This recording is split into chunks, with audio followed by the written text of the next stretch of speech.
Welcome. It's indisputable. Good to be with you. We got a lot of show today. In the bullpen, we have my dear old buddy, Shelley Winter. I know. I am going to try and keep the train on the track, I promise. All right, we're gonna debate the filibuster and maybe a few other items should be quite interesting. Good Friday to everyone. Top story of the day. The US Supreme Court has now blocked Joe Biden's executive action for a vaccine protocol, not mandate. I will get into that in a moment, but vaccine protocol as it relates to employers with 100 employees or more. Now, this should not be a shock to those in the political hierarchy on the left because it was well known that this decision may very well fall on partisan lines. That's exactly what happened. All right, so I do agree with the dissent. The more left-leaning justices said this was quite appropriate based on the law, and those that lean right said it is not. So let me give you some background to this. The US Supreme Court struck down the Biden administration's vaccine or test rule Thursday, declaring that OSHA, the Occupational Safety and Health Administration, had exceeded its authority. Now, let me remind you about messaging, and I've talked about this from day one. Democrats have a real difficult time properly messaging something. I literally heard Democrats on CNN and other places calling it a vaccine mandate. It was never a vaccine mandate, it was a vaccine protocol.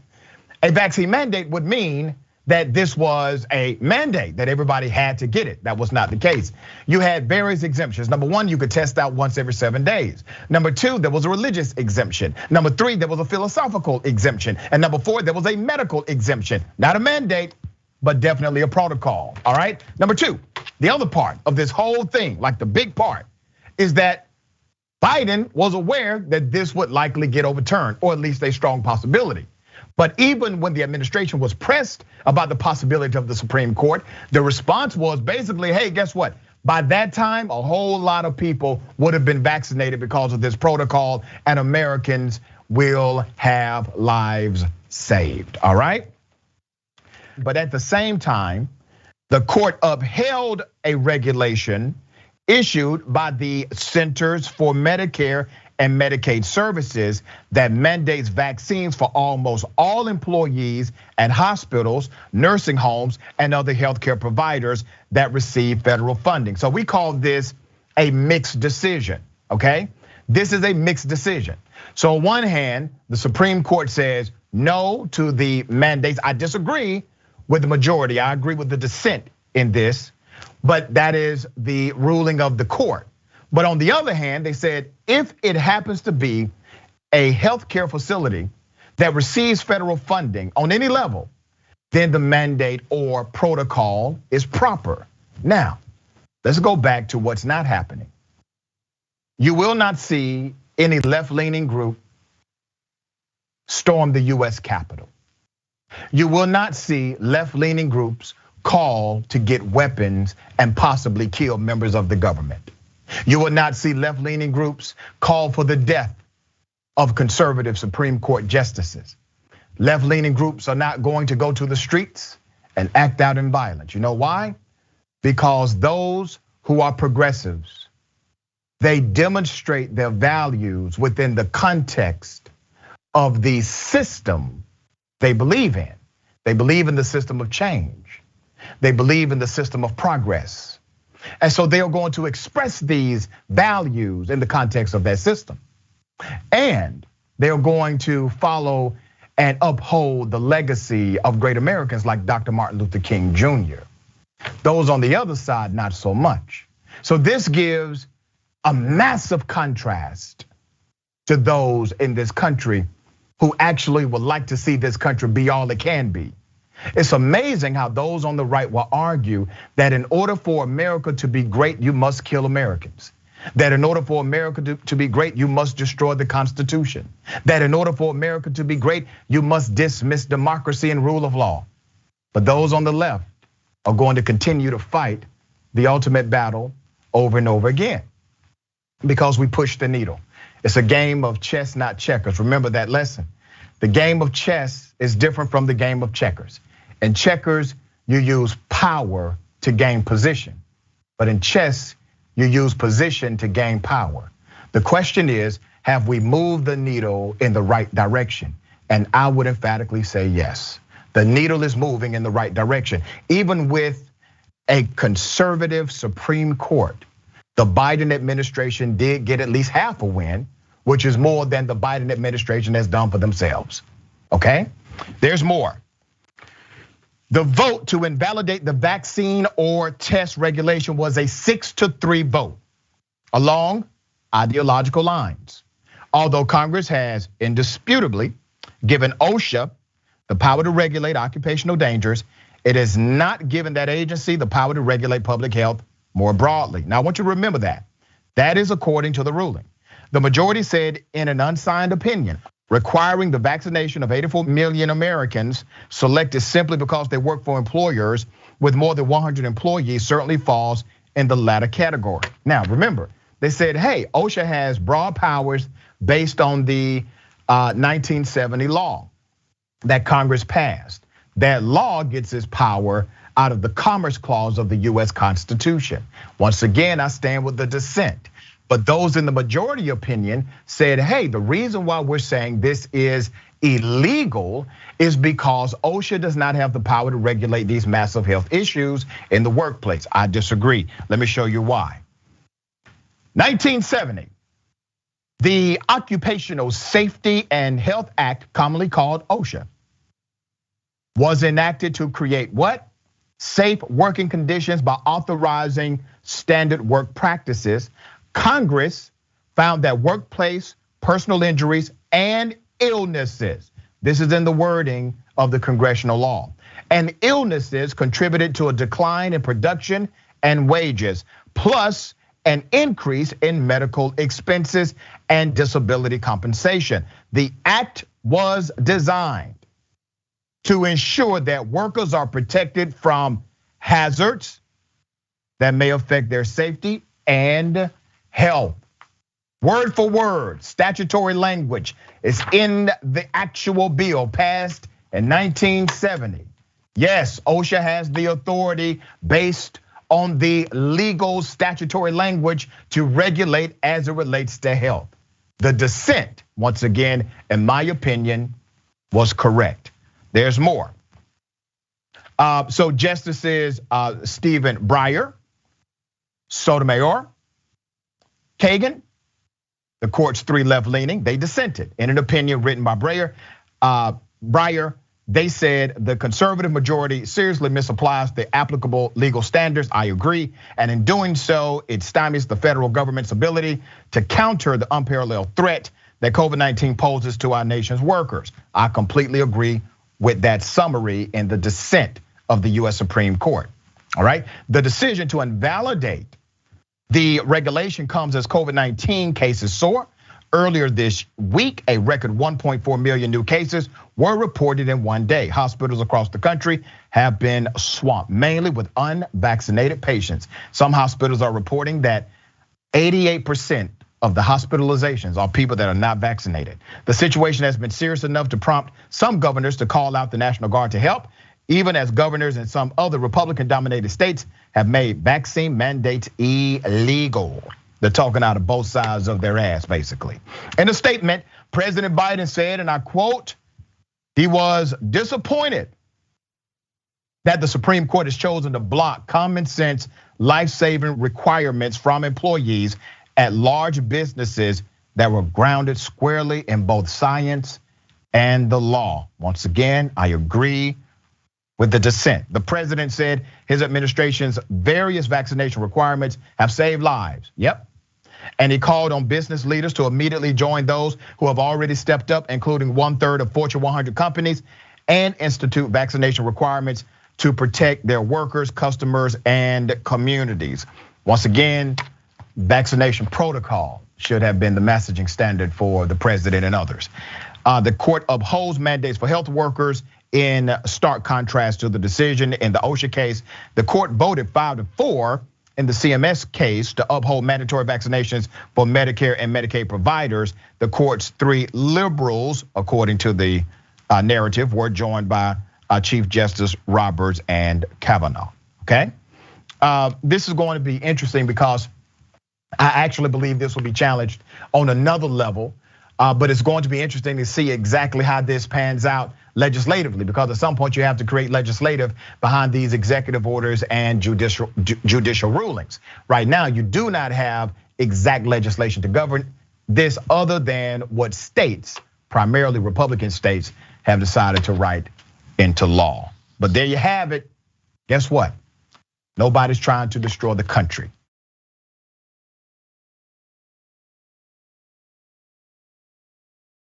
Next story. Very sad situation, but it actually highlights a good cop. A good cop stopped a bad cop from doing something illegal. A good cop saw that a bad cop, who happened to be a sergeant, was about to mace, pepper spray a suspect already in handcuffs in the back of a police cruiser. So this good cop, it's a young woman on the force, grabbed the bad cop and pulled him away. What did the bad cop do? Well, he turned around and choked her out in front of her colleagues. Yeah, that's what he did. Should have been arrested on the damn spot. Let me give you the background. Sunrise, Florida. A sergeant is now on desk duty and under investigation following an incident that took place November 19th. We're just getting the video. The body cam shows Sergeant Christopher Police grabbing the throat of a young female officer after she pulled him back from a cuffed suspect. Let me show you the first screenshot. So this sergeant comes armed with mace. The suspect is backing away from him inside of the vehicle. So the sergeant runs up, the guy's in the car, and he's now going to mace the individual when the person has already been arrested, okay? Let me show you the next pictures.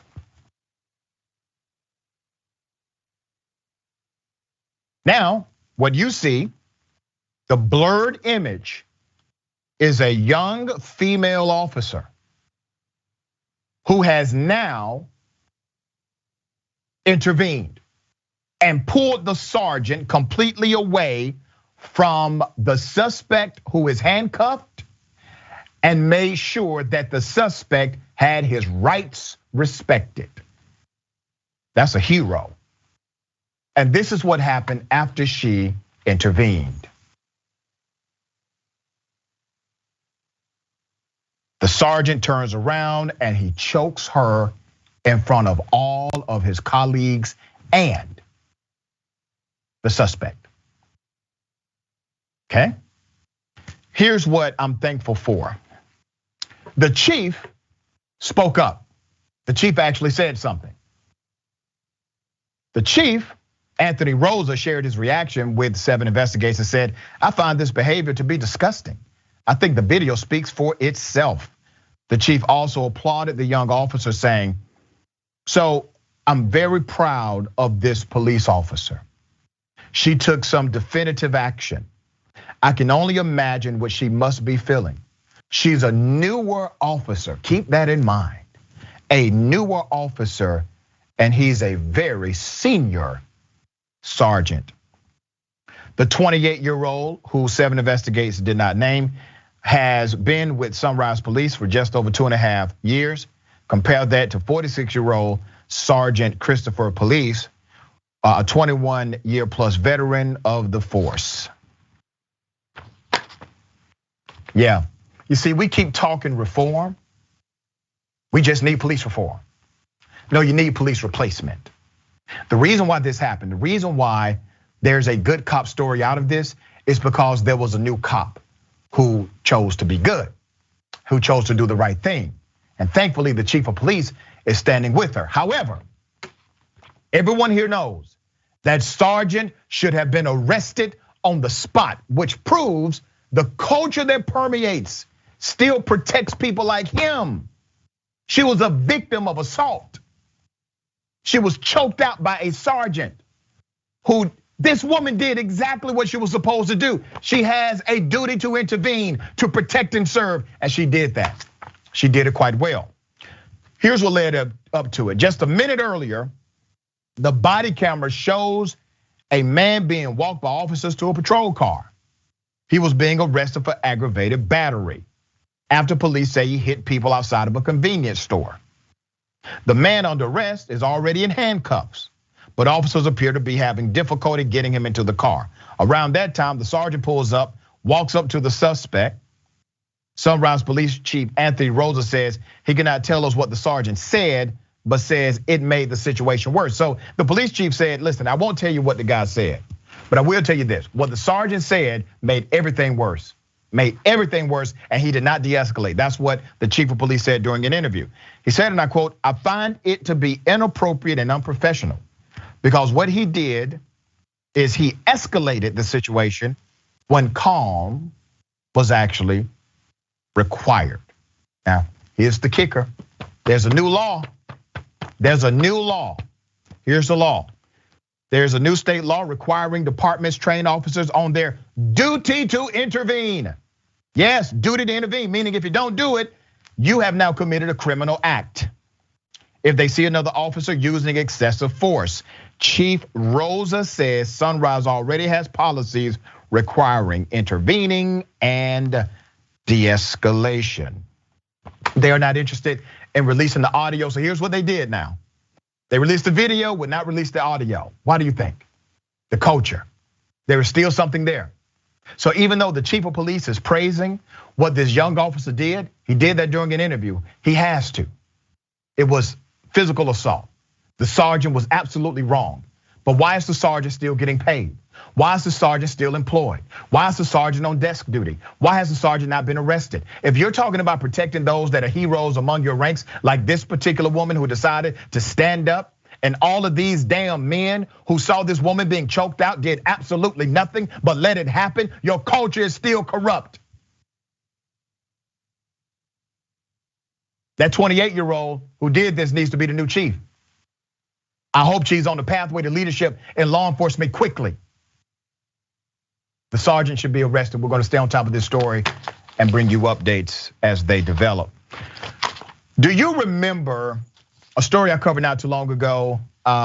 Teenage singer who decided to go on a racist rant.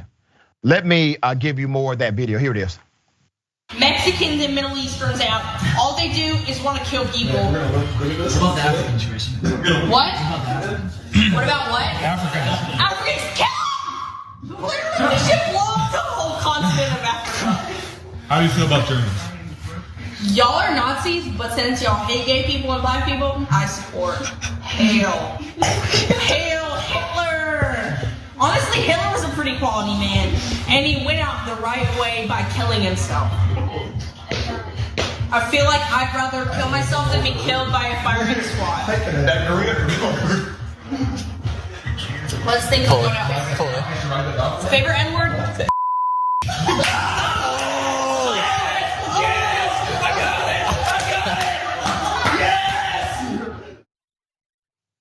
Okay, I have an update for this story that includes the parents of this young racist individual.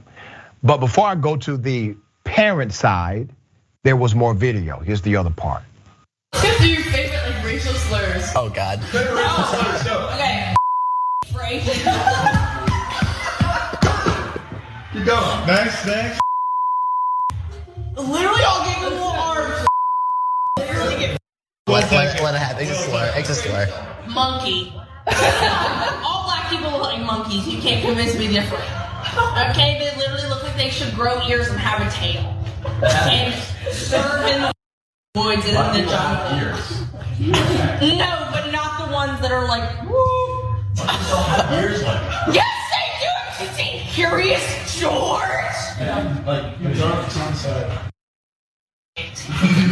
Well, I guess black people are halfway to being monkeys anyway, so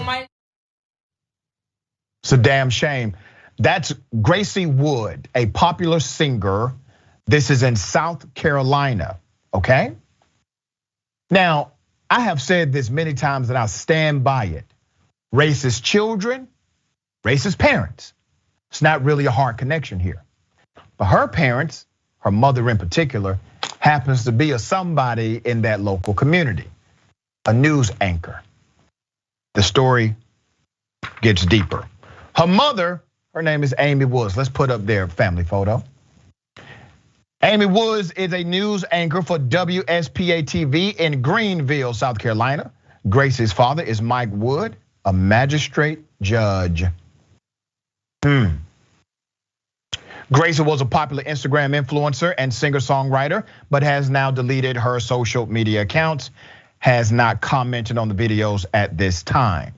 Her mother, Amy, however, took to Facebook to apologize for what her daughter did. She said, and I quote, "I want to apologize on behalf of my daughter and our family for the horrific, disgusting, and vile things my daughter said on the videos so many of you have seen." Doesn't count, Amy. Doesn't count. We know the words spoken have caused terrible pain. It goes on. We know the words spoken have caused terrible pain, and we are heartbroken over this, since we have never tolerated racism or hate in any fashion. We stand completely opposed to any behavior that diminishes anyone. I've been a people person my whole life, and I've raised my children to love everyone. There are no excuses for anything on that tape. This is a classic. This is a classic. I'm so engulfed in privilege moment that I really don't know how to apologize. And listen, if you don't pay attention, you'll miss it. Notice the pivot, because routinely what you see happen when somebody is exposed for their racism or they're apologizing for racism on any level, what they tend to do is just apologize to anybody who's offended. Oh, I'm just apologize to everybody. No, be specific about your apology. Apologize to the victims of the rant. No, they don't do that. They're not thoughtful enough to do that. They just want to apologize to everybody. Anybody who was offended, we apologize to everybody. I'm a good person. I won't tolerate this, all right? Her mother continues to say she believes that this was basically a setup, that her daughter was set up by her friends, and they were drinking and engaged in this kind of behavior. So with apology, she still gives excuse, okay? The school released a statement that Gracie goes to, and the school said, "We have been made aware of recent statements made by an Oak Brook student. While these statements were made off campus and in a non-school related event, we find these comments and the behavior of those involved offensive and extremely disappointing." Now, I want to remind everybody, you have one student on camera, the other ones are off camera, but this is a team sport. Racism is a team sport. Now, there's a culture at this school that they're not willing to address, because Gracie, as horrible as it was what she did, does not exist in a silo. That's why we have to continue to combat racism, systemic biases on all levels. Remember, we've reported on children who have committed suicide because of racist students like that. We've had to do those reports here on Indisputable. I don't want to report on any more children committing suicide because they're black. We got more on the other side. It's Indisputable. Stick and stay.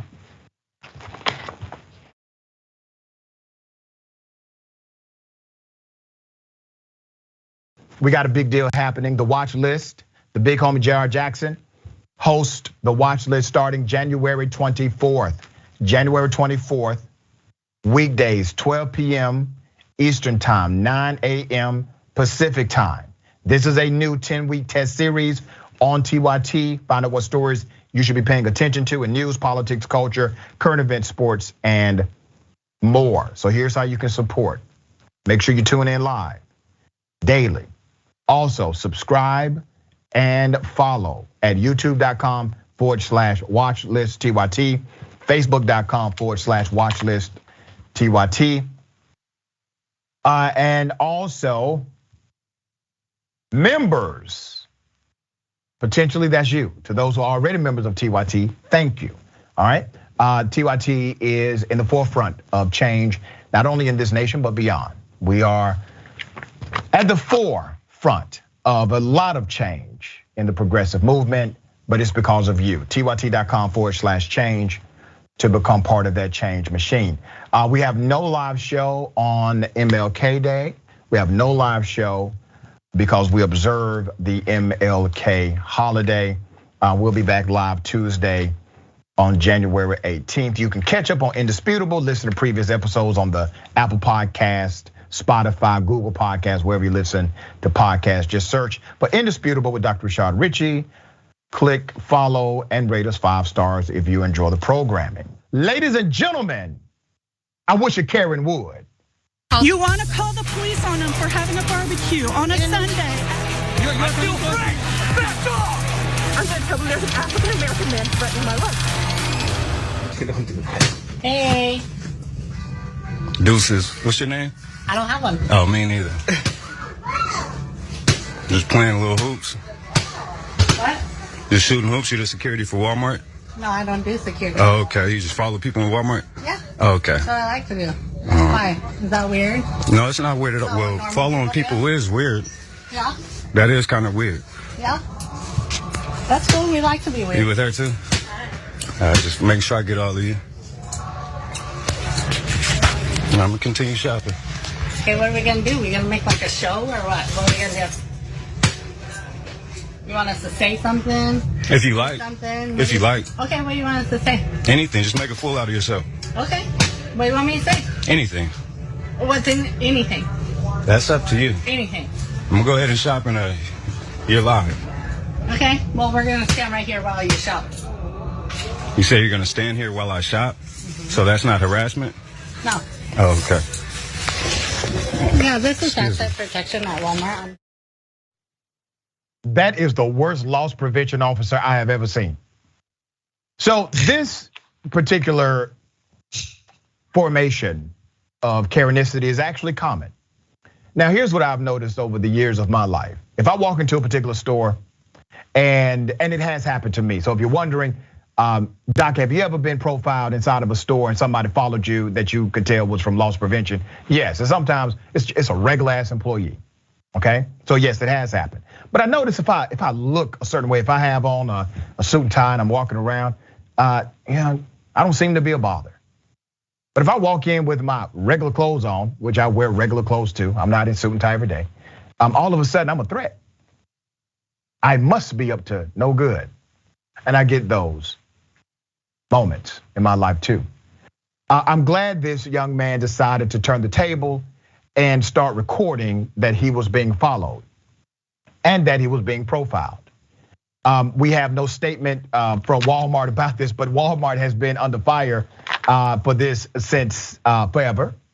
If you do a quick Google, you will find that Walmart has been accused of racially profiling customers for decades. Woz, what are your thoughts here? Not very incognito of At her, all. Dr. Richie. At all. She was breathing down this man's neck to the point where, like, if the point is to catch somebody in the act, or maybe loss prevention is just straight up, we're preemptive and making them think that they don't even want to try it. You know, like the loss prevention lady's on me. Somebody's watching me. I'm not even gonna try to steal. Maybe that's the strategy here. But if the point was to catch somebody in the act of doing something illegal, they went about this in the most horrible way possible. And the thing is, I grew up in New York City in the 90s, early 2000s, back when what we call boosting culture was huge. A lot of people would go into stores, steal stuff from Macy's and Bloomies and 21st Century or Century 21, excuse me. And so they had a robust loss prevention. This is something you got used to dealing with as just part of your shopping experience. If you were black, they were gonna follow you around because they thought that you were somebody that was in there to steal. But it feels like in 2022, this seems a little bit over the top. Yeah, when I saw this, Wosny, I said, man, they still doing this? Like people are literally still walking around following random black folk as if something is about to go down. Some stores have actually by policy stopped it because naturally, if an individual has not stolen, there is no suspicion of stealing. You gotta think about this. Either you go to a store and you steal or you don't steal, right? So if you're being followed by someone, they have already profiled you as if you may steal. You haven't done anything. You have not made a move. You have not stolen anything. So they have to profile you, and it's not legitimate. And many companies have told their employees, do not do that to those who patronize the store. All right, we got something for you. Double dose. You want to call the police on them for having a barbecue on a Sunday. I feel free! Back off! I'm gonna tell them there's an African-American man threatening my life. You better back off. I'm not backing up for nothing. Actually, I leave. So if you don't want to listen, that's all on you. I want you to call the police. No, I ain't calling nobody. Why not? Because you need to get out. Be a bigger man, right? All Jesus, right? What? It's all Jesus, right? What does that mean? That means you need to go on about your day. Or you can just make the first move, I guess. I don't know. Well, I'm not gonna hit you, but if you I'm letting you know you need to go. Well, I want you to call the police. I know you do, because you're wasting time. What do you mean wasting time? You see, if we got all this order to put away, you're wasting time. I'm not in your way of putting away an order. But you're harassing my coworker, so because I need you to go. Because she's an atheist. I don't care. Are you an atheist? I don't care. I don't care if I'm gay. You just need to go back. Are you gay? It doesn't matter. If I suck, that's my own business. Oh my God. Right?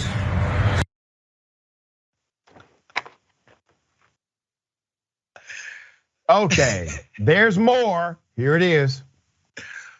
Listen, man. Thank you. Now go. You're disgusting. I love it. Now, you're a piece of garbage. Anything else? That's you're because you like the ass juice. Okay, you're broke as. I'm broke as. Look at that automobile. Gas in it. I'm going to call the police myself. Call them. I will. Looking like a fool. You're looking like a bitch. I know. So I'm out here, right? What are you gonna do? I'm out here, right? Are you gonna attack me? I'm out here, right? I'm out here at my job. Like I said, if it was 8 o'clock, oh man, believe. Believe what? Believe. What? Oh my God, believe. What would you do? Oh, believe it. What? Try to go down on me? A lot of things. Like I said, you want to go? No, I'm gonna call the police. Call them. Take your little ass bitch inside. Piece of garbage. Look at this guy. Look at this guy. And he wonders why we're not going to serve him nothing today. He wonders why he's not getting gas today. Oh, I'm getting gas. Not here. You want to bet on that? Yep. How much money do you have on you? All right, let's bet it. How much? Enough. I'll bet you $1,000. All right, let's do it. You got $1,000? Do you have it? All right, I might have more than $1,000. You don't have $3 to get gas. Get some gas. Shut up, bitch. Go ask somebody for gas. Shut up, bitch. I know, it hurts your have feelings. HIV blood. I know. You'll give me the whole Jesus. Thank you. Just wait till the police come here. I can't wait. He's got a nice car and can't get gas, man. I applaud this young man. I would have had to clock out. But I applaud this young man for keeping his cool, creating levity in the situation as much as can be. But yes, he was offended, obviously. These things were offensive. And we have to be reminded that those that work in service industries and retail and convenience stores, they receive this kind of rudeness, these attacks on a regular basis, okay? That's why many of them know how to respond to it, and it seems to roll off them. But stuff sticks, all right? Everybody's a human being. So I want to take a moment to say big ups to the guy who was a stand-up employee, who did the right thing, who was respectful during the entire time. And let's put up the picture of this male Karen. We have not been able to identify him, but I'm sure somebody knows exactly who he is. And there you have it. Once again, showing you America. Wosny, what are your thoughts on this? There's so much going on in this video. It's a lot. The part where he says that he claims that he's gay, and the guy was like, "You're gay?" Right.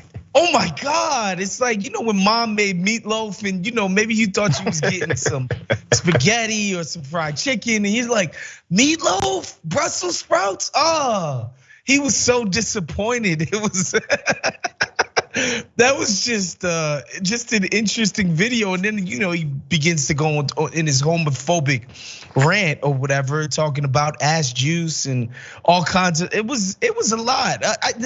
I don't know, like these people don't get paid enough, honestly, to deal with this kind of ridiculousness. But I'm glad that he was patient and he was resolute in his, in his decision to not serve this guy. There's no reason to treat people like this just because, they're working somewhere. Right, well said. All right, we got more on the other side. It's indisputable, stick and stay.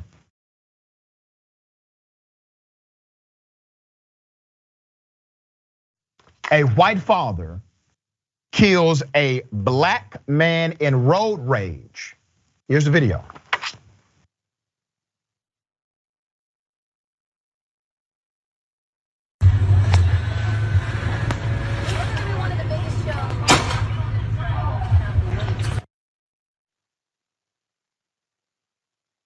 That's hard to watch.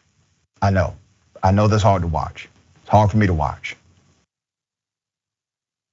But the real victim is this man. Let's put up his picture. Okay, keep that picture up. A white North Carolina driver has been charged with first-degree murder for the alleged fatal shooting of that 32-year-old black man who's a veteran and a father of 3, okay? His name is Stephen Addison. Let's show some pictures of Stephen's family, okay? He was 32 years of age, a father, husband, Army veteran. The piece of garbage that killed him is this man, Roger Dale Nobles Jr. I'm going to give you some background to this horrible tragedy where a monster decided to take the life of a good man. But he's not the only monster here, in my opinion. I'm going to highlight something to you. Stephen Addison was shot by 51-year-old Roger Dale Nobles Sr. as the biker argued with his son, Roger Dale Nobles Jr., all right? In an intersection on Monday, that's January 3rd, according to WRAL. The bullet whizzed past Nobles Jr., who did not flinch or react. Now that's important to note. The son did not flinch or react and struck Addison in the chest. Nobles Jr. then got back into his father's 1992 Chevy pickup, and his father calmly waited until the light turned green to drive away from the Fayetteville intersection of Skibo and Cliffdale roads.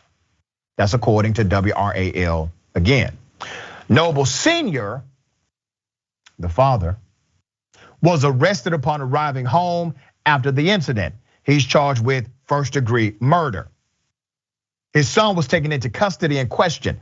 Prosecutors may also weigh hate crime charges after a neighbor claimed Noble Sr. had a history of calling her the N-word and putting her, and I quote, through hell. Let's go ahead and put up a picture of the son, okay? The son, Roger Dale Nobles Jr., has not been charged for this incident. But security experts who reviewed the video suspect he knew exactly what was going down and he knew exactly what was about to happen. Anthony Waddy, an analyst with SAB Consulting, said that Nobles Jr.'s body language shows that he played a key role in the shooting, where he's actually standing in reference to what they call in the military, a fatal funnel. He's clearly out of harm's way. Wosny said it appears that Nobles Jr. anticipated the shooting and cleared a path for his father to fire the shots. Okay? Racist coward. Okay? I really do hope you get everything you deserve, you and your son. But the son, based on this video, he knew what was about to go down. The son has not been charged. We're gonna follow that story. But this is, and I said this before, this is who you gotta worry about. You know, Trump, it is what it is. Is Trump a problem? Of course, Trump is a problem. But you know who else is a problem? And really a more massive problem? The people that think like Trump, the racist individuals that are your school teachers, that teach your children, that are judges in the community. They're in traffic with you at a red light, ready to kill the first black person that says something that they don't like. These people are among us. They are in this country, they are here. And at any time, they're willing to commit murder in order to say they killed a black person. Wosny, what are your thoughts on this, man? Yeah, it's a 2022, that's a lynching. Yeah. They just decided to take this man's life into their own hands and just straight up just cold-blooded kill him in the street as if he was a dog. But I hesitate to say that because in America, you could never do a dog like that and get away with it. So it's, obviously it's awful. I hope these guys, both of them, are prosecuted to the fullest extent of the law. And it kind of makes you wonder how black folks can even feel safe at any moment in this country when you could just be minding your business and be accosted by just some people who are angry at you just by the fact of your existence. It's a really scary notion. And I'm somebody who I'm not a gun advocate. I'm not one of these people who thinks that everybody should be brandishing iron. But man, how can you believe that black people shouldn't be armed and ready to defend themselves at all times in these places with these gun laws when white people can just straight up just walk up to you and shoot you? Man, I really wish this brother was better able to protect himself from these crazy people. That's all. My heart goes out to his family. Yeah. I just wish he was better protected, man, because God knows society's not protecting him. Right. Yeah. Family and friends in disarray. This was a father and community leader and also US veteran. My question is, where are all of the military veteran buddies to come out against this insanity that happened to him?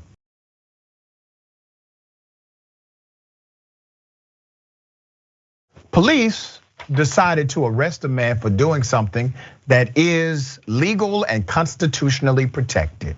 Here's the video. Put your hand behind your back. For what? Put your other hand behind your back. My kids is right there. Okay. You're either gonna follow instructions or you're gonna go to jail. What instructions? Come over. Has he broken the law? Has he broken the law? That's what I'm asking. What laws are breaking? That's what I'm trying to ask. Has he broken the law? You ain't told me nothing. Look, we don't want Soliciting without a permit. Soliciting what? Whatever you're soliciting. So you don't even know what I'm doing. What are you soliciting?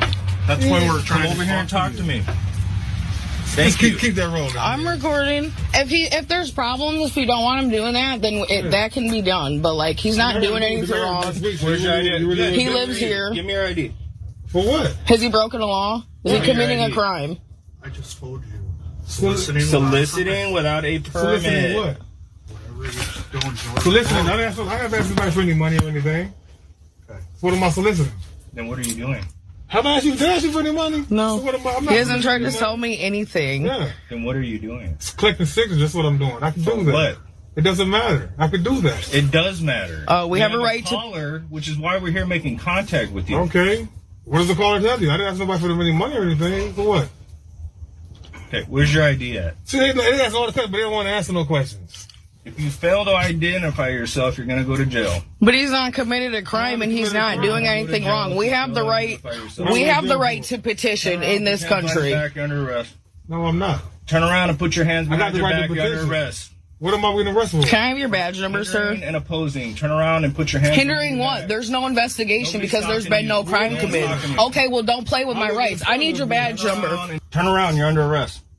What you gonna do with the kids? You're under arrest. I thought we were gonna do about my kids. We'll figure that out.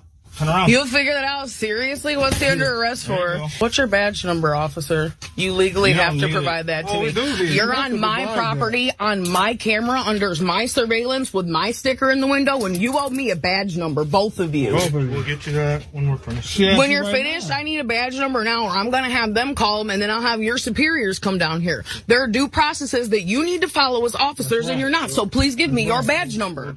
I'm not asking you for anything else but a badge number. I'm dealing with them, not you. You're on my property, on my camera, under my surveillance, so we have a problem. Because you definitely tripping. You know, here's the great irony of all of this. The same crowd that will say, wearing a mask is unconstitutional and a violation of my rights, they are silent on actual violations like this because it doesn't fit their narrative. The man there was in Michigan. The Michigan cop felt he needed to arrest this black male. He committed no crime. The black male committed no crime. His actions were constitutionally protected. The sheriff of the county had to come out with a statement and basically say, hey, there was no crime being committed here. They just wanted to lock somebody up. So the deputies involved were from Calhoun County Sheriff's Office in Michigan. The man being arrested is LaRon Marshall. The sheriff's name, however, or the deputies, excuse me, their names have not been released, not yet. We're gonna stay on top of the story.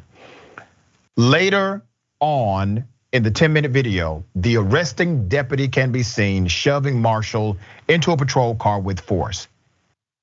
This shamefully typical story of an interaction between a law enforcement officer and an innocent black man at least has somewhat of a silver lining. The deputy who disregarded the victim's constitutional rights, not to mention his appeal to them that he was a resident of the neighborhood, has been fired for his actions. Fired for his actions, all right? The county sheriff's office, they came up with a statement saying, hey, this was wrong, should not have happened, blah, blah, blah. Great, good. Now, are you gonna do something about the culture of that police department? Because it wasn't just one cop who did it, it was two. Wosny, thoughts? You know, I gotta say, man, but my bar for expectation is pretty low. I'm pretty satisfied with the firing here. At least somebody was held accountable for this. This is gross misconduct by the police here. And again, you know, when cops talk about my job is hard, I'm always in the line of fire, it's so scary, oh my God, woe is me. Yeah. I don't know how you could watch this video and hear cops complain about, you know, how fragile their lives are in the line of duty when they're doing their jobs. It's like, bro, a lot of times y'all just harassing people. For no freaking reason whatsoever. And yeah, I'm happy some action was taken because I think firing guys, people losing pensions, again, I'm somebody who thinks it should be an extreme situation where somebody gets fired. However, police should be held to a higher standard. Right. We give them this level of responsibility and autonomy over the lives of the citizenry. You do something like this, egregious misuse of your power, you get fired, man. I think that sends messages to people. Yeah, it definitely sends a message, but he didn't do this in a silo. He had the help of another officer, and obviously he's an expression of the culture of that police department. And I'm sure that he's done this before, and who's going to review his record to say, are these other arrests bad arrests? Okay, all right, Wosny, tell people how they can follow you, check you out, man. Hey, of course, you know, check out everything we do at theringer.com. I cover the NBA, pop culture, movies, TV, you name it, over at The Ringer. Every Tuesday night after the bonus show on Twitch, we do Wosny on the TYT Twitch stream. Make sure you're checking that out every 5:30 p.m. PS on Pacific Standard Time every single Tuesday. And of course, check out the Woke Bros with me and Nando Vila. That comes out every single Thursday, wherever you get your podcast. Big homie, as always, I appreciate you, brother. Thank you for being on the show. Appreciate you. Peace to you guys. Happy Martin Luther King weekend to everybody. Happy King weekend. Remember, take care of yourself, take care of each other, take care of the planet. Remember, the truth is always indisputable.